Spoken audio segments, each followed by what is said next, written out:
السلام علیکم ورحمۃ اللہ وبرکاتہ۔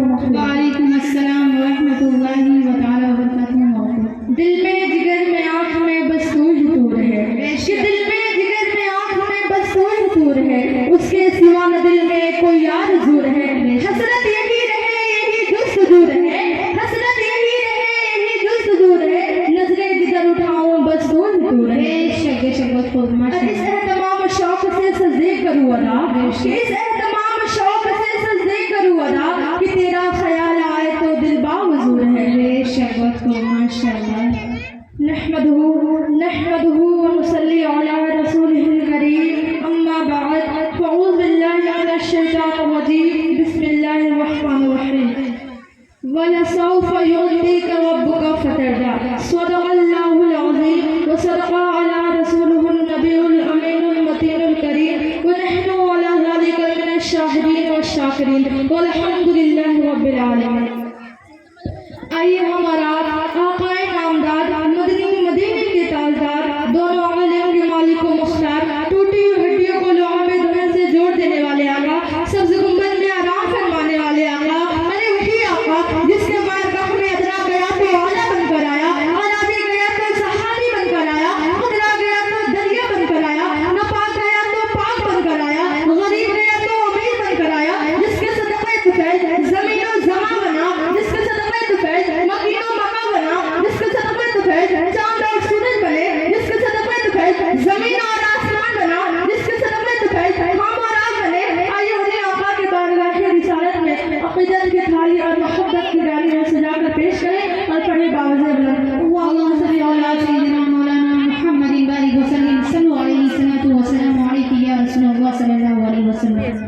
فرش والے تیری شوقت کا علو کیا جانے، فرش والے تیری شوقت کا علو کیا جانے، خسرو عرش پہ اٹھتا ہے فرینہ تیرا، خسرو عرش پہ اٹھتا ہے فرینہ تیرا۔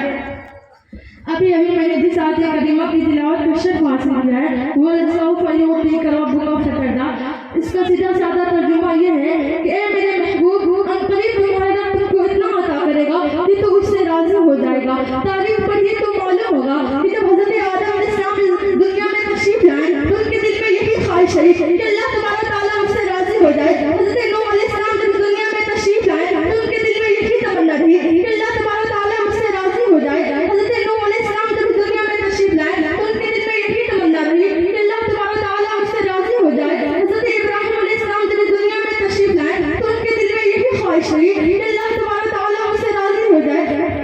حضرت اسحاق علیہ السلام جب دنیا میں تشریف لائے تو ان کے دل میں بھی یہی خواہش رہی کہ اللہ تبارک تعالیٰ اس سے راضی ہو جائے۔ حضرت زکریا علیہ السلام جب دنیا میں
شک شہزادیوں اللہ تبارک و تعالیٰ نے اپنے پیارے حبیب کو جو عظمتیں عطا کی ہے آج تک نہ وہ کسی نبی کو ملی ہے اور نہ مل سکتی ہے. بے شک حق ہے. اللہ تبارک و تعالیٰ قرآن میں ارشاد فرماتا ہے ہم دیکھ رہے ہیں بار بار آپ کے آسمان کی طرف منہ کرنا تو ہم ضرور کہتے ہیں کہ تم کو اس مجلے کی طرف اس میں تمہاری خوشی ہے. اس آیت کریمہ سے بظاہر قبلہ بدلنے کا حکم ہو رہا ہے اور ایمانی نظر سے دیکھا جائے حضور محمد صلی اللہ تعالی وسلم کی شان ظاہر ہو رہی ہے. پیارے